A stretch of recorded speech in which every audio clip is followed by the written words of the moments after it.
ये तस्वीर देख रहे हैं, इस तस्वीर में सो कॉल्ड पत्रकार शुभांकर मिश्रा हैं। इन्होंने एक वीडियो बनाया बी.आर. गवई पर। किस तरीके से तमाम सवर्ण समाज के लोग एक्टिव होकर भावनाएं और आस्थाओं के नाम पर उनको बदनाम करने की कोशिश कर रहे हैं। इस देश में पहले मैं बता दूं कि जाति के इर्द गिर्द ही सारा सिस्टम काम करता है। जाति के आधार पर आपको ये तय करना पड़ता है कि आप पीड़ित हैं या आप दोषी। किस तरीके से इस देश में पुरुष प्रधान देश के साथ साथ जाति प्रधान देश की हकीकत आज मैं आपको बताऊंगी तो आपके रोंगटे खड़े हो जाएंगे।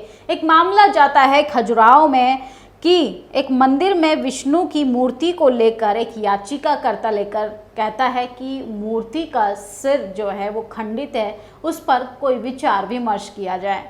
इस पर सीजीआई बी.आर. गवई कहते हैं ये भगवान का पर्सनल मैटर है, इसमें कोर्ट कचहरी को दखलंदाजी नहीं करनी चाहिए। शुभांकर मिश्रा का अंदर का हिंदुत्व और जातिवाद अहंकार को ठेस पहुंची और इन्होंने 8 मिनट की वीडियो धड़ाम से बना डाली। अपने चैनल पर बहुजनों को व्यूअरशिप की तरफ खींच कर ये लोग व्यूज़ तो बढ़ाते हैं, लेकिन उनके हक अधिकारों पर ये कभी बात नहीं करते। मुझे तो बहुजन समाज के लोगों को पहले तो सुधारने की एक अपील करनी चाहिए कि जब तक आप अपनी मीडिया को स्ट्रांग नहीं बनाएंगे, जब तक आप अपने पत्रकारों को नहीं सुनेंगे, आप अपने मुद्दों पर रवीश कुमार से, शुभांकर मिश्रा से, तमाम सवर्ण लॉबी से अगर अपेक्षा करेंगे कि वो आपके मुद्दों पर बात करे तो आप सबसे बड़े मूर्ख हैं। आपको ये पहले समझना पड़ेगा कि जिसको मार है वही दर्द को अच्छे से बयां कर पाएगा। तो नेशनल दस्तक को आप पहले देखिए और सबसे ज़्यादा इस आवाज़ को स्ट्रांग बनाइए।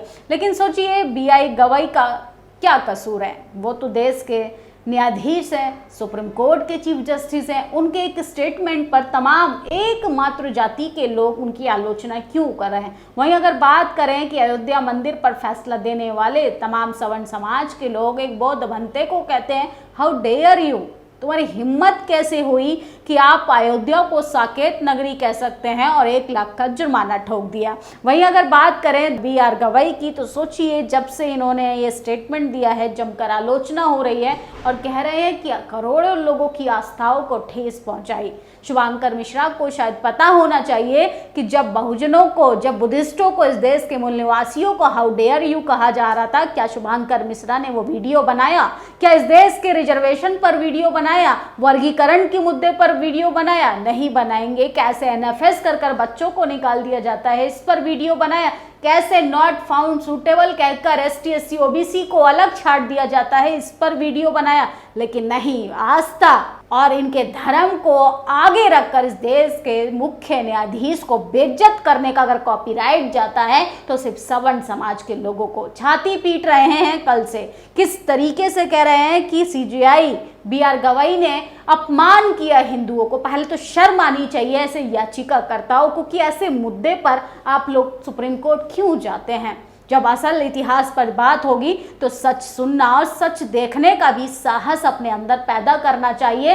किस तरीके से इस देश के इतिहास को बदल दिया गया, बुद्ध की मूर्ति को कपड़े पहनाकर आपने देवी बना दिया, इस पर कोई बात बहस करेगा तो आप मारोगे, पीटोगे, कोर्ट कचहरी करोगे, क्योंकि आपकी तो भावना को ठेस पहुंचता है, आपकी तो आस्था का सवाल है। अरे जब अपनी आस्थाओं की इतनी सम्मान करते हैं तो आप दूसरे मजहब के लोगों को भी उसी तरीके से, उसी नज़रिए से देखना ज़रूरी है। अगर यही कोई मुसलमान होता, यही कोई क्रिश्चियन होता, यही कोई बुद्धिस्ट होता, यही कोई किसी अन्य धर्म का होता तो सोचिए सवर्ण समाज के तमाम, चाहे चीफ जस्टिस हो, चाहे वकील हो और चाहे उस बेंच की बात करें, तमाम लोग उस याचिकाकर्ता को फटकार लगाते और उस पर मोटी भारी रकम में जुर्माना भी ठोकते। लेकिन बात बी.आर. गवई की है जो कि विशेष वर्ग के साथ साथ एक दलित समुदाय के होने के साथ साथ वो एक बौद्ध धर्म के अनुयायी भी है, इसलिए उनकी जमकर आलोचना हो रही है। खजुराहो के बामन मंदिर में खंडित विष्णु मूर्ति बदलने की याचिका सुप्रीम कोर्ट ने खारिज की। सीजीआई बोले जाओ भगवान से ही कुछ कहो करने के लिए चीफ जस्टिस बी.आर. गवई ने तो मनुवादियों की लंका लगा दी। लखन सिंह मीना है, इस तरीके की लगातार सोशल मीडिया पर लोग प्रतिक्रियाएं दे रहे हैं। एकमात्र बयान से मुंह से जन्मी औलादों में भगदड़ मच गई। तो जब असली इतिहास पर बात होगी, दूध का दूध और पानी का पानी हो जाएगा और सच जब सामने आएगा तो ये जो धर्म के नाम पर दुकानें चल रही हैं सिर्फ ताले लगने का काम हो जाएगा।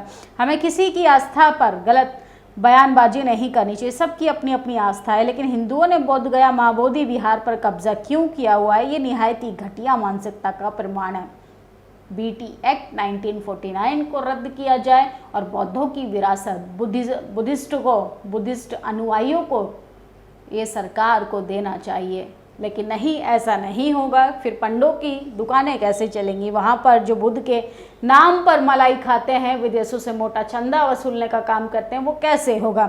और यह है इतिहासकार डॉक्टर रुचिका शर्मा। बुद्ध की विशालकाय सोने की मूर्ति को पिघलाकर बनाया गया सोने का विष्णु मंदिर, तो इस पर कोई बात नहीं करेगा। लेकिन यही आलोचना अगर कोई दलित समुदाय से आने वाला BR गवई जैसे लोग कर देंगे तो उनकी आलोचना करेंगे। असल में आलोचना उनकी नहीं, ना उनकी इस टिप्पणी की हो रही है, आलोचना ये उनकी जाति की हो रही है कि इस जाति से आने वाला एक सर्वोच्च न्यायाधीश के पद पर मौजूदा व्यक्ति हमारी आस्थाओं के नाम पर किस तरीके से आर्ग्यूमेंट कर रहा है। यही अगर BR गवई की जगह BR गोस्वामी होता, BR शर्मा होता, वर्मा होता, तो किसी को कोई आपत्ति नहीं होती और इस मुद्दे को भी हाईलाइट नहीं किया जाता। ऐसा लगता है कि याचिकाकर्ता की एक घटिया मानसिकता, मनुवादी मानसिकता से विकृत व्यक्ति जानबूझकर ऐसे मुद्दों पर दलित समुदाय के अधिकारियों को, वकीलों को, जजों को, पत्रकारों को फंसाने का काम करते हैं। युवाओं, आज रोटी नहीं खाया क्या? मटन, मछली, चिकन नहीं खाया? इतना सन्नाटा क्यों है? जब बात समाज की आती है तो सोशल मीडिया पर बहुजन युवाओं को दहाड़ सुनाई देनी चाहिए। दाल भात चटनी खाकर कुछ लोग सुप्रीम कोर्ट के चीफ जस्टिस BR गवई को अपमानित कर रहे हैं क्योंकि वो दलित समाज से आते हैं। आलोचना करनी है तो शब्दों का चयन ठीक से करें, लेकिन असंवैधानिक शब्दों का इस्तेमाल कर उनके खिलाफ अभद्रता टिप्पणी की जा रही है। चीफ जस्टिस BR गवई के सम्मान में #we stand with BR Gavai जो है क्रांति कुमार लगातार इसको ट्रेंड कर रहे हैं। और राहुल गांधी ने आज हाइड्रोजन बम फोड़ दिया। 1 घंटा देर से पहुंचे, लेकिन जैसे ही पत्रकारों के सामने पहुंचे, बटन दबाया, बम फुस हो गया और बहुत बेइज्जती हो गई। तो लगातार लोग इस तरीके से भी कर रहे हैं, लेकिन सवाल तो सरकार से पूछा जाएगा। चुनाव आयोग से सवाल पूछा तो अनुराग ठाकुर को आकर प्रेस कॉन्फ्रेंस कर लोकतंत्र की दुहाई देनी पड़ रही है। सवाल चुनाव आयोग से पूछ रहे हो तो बीजेपी कैसे सदमे में आ जाती है। सोशल मीडिया पर सबसे ज़्यादा ट्रेंड कर रहा है। और सोचिए, BR गवई की सिर्फ जाति की वजह से आप इसलिए आलोचना कर रहे हैं कि उन्होंने कहा कि आप भगवान को कोर्ट की ज़रूरत नहीं है, भगवान को कचहरी की ज़रूरत नहीं है, भगवान का मैटर है, भगवान अपने आप इंसाफ कर लेंगे। प्रभु के बिना तो एक पत्ता नहीं हिलता, तो प्रभु को एक दलित जज के फैसले की ज़रूरत है क्या? इतनी बात कहने पर तमाम सवर्ण समाज जो है उनका जातिवाद, अहंकार इतना प्रभावित हुआ कि सब कोई जहर उगलने लगा। और शुभांकर मिश्रा जैसे लोग बाकायदा वीडियो बनाकर पूरी वीडियो में आस्था, धर्म, आस्था, धर्म, आस्था, धर्म के नाम पर पूरा 8 मिनट का वीडियो बना दिया। लेकिन बंदे ने एक सवाल तक नहीं पूछा कि यही बात जब साकेत नगरी को लेकर, अयोध्या के मुद्दे को लेकर एक बनते जाते हैं, तमाम लोग खामोश क्यों रहते हैं? जब असली इतिहास को खंगालने की बात आएगी तो मंदिर भी साइड हो जाएगा और आपकी आस्था भी। इसलिए सही इतिहास को पहचानो, सही इतिहास पर बात करो। और BR गवई की सिर्फ इसलिए आलोचना नहीं होनी चाहिए कि वो सिर्फ दलित हैं, वो सिर्फ बुद्धिस्ट हैं, उनके इस फैसले का सम्मान होना चाहिए। सोचिए, जाति इस देश में BR गवई से भी बड़ी है, लोकतंत्र से भी बड़ी है, राष्ट्र से भी बड़ी है। इससे अंदाजा लगाइए कि जातिवाद लोग बिल्कुल कतई नहीं चाहते हैं कि BR गवई जैसे लोग इस देश के मुख्य न्यायाधीश बने, इस देश के सर्वोच्च पदों पर पहुंचे, इस देश के तमाम इंस्टीट्यूशंस में पहुंचे। क्योंकि ऐसा होगा तो इनको पता चल जाएगा कि गटर साफ करने वाला भी मेहनत करना जानता है और आगे बढ़ना भी जानता है। मेरिट की कमी नहीं बल्कि मौके की कमी है।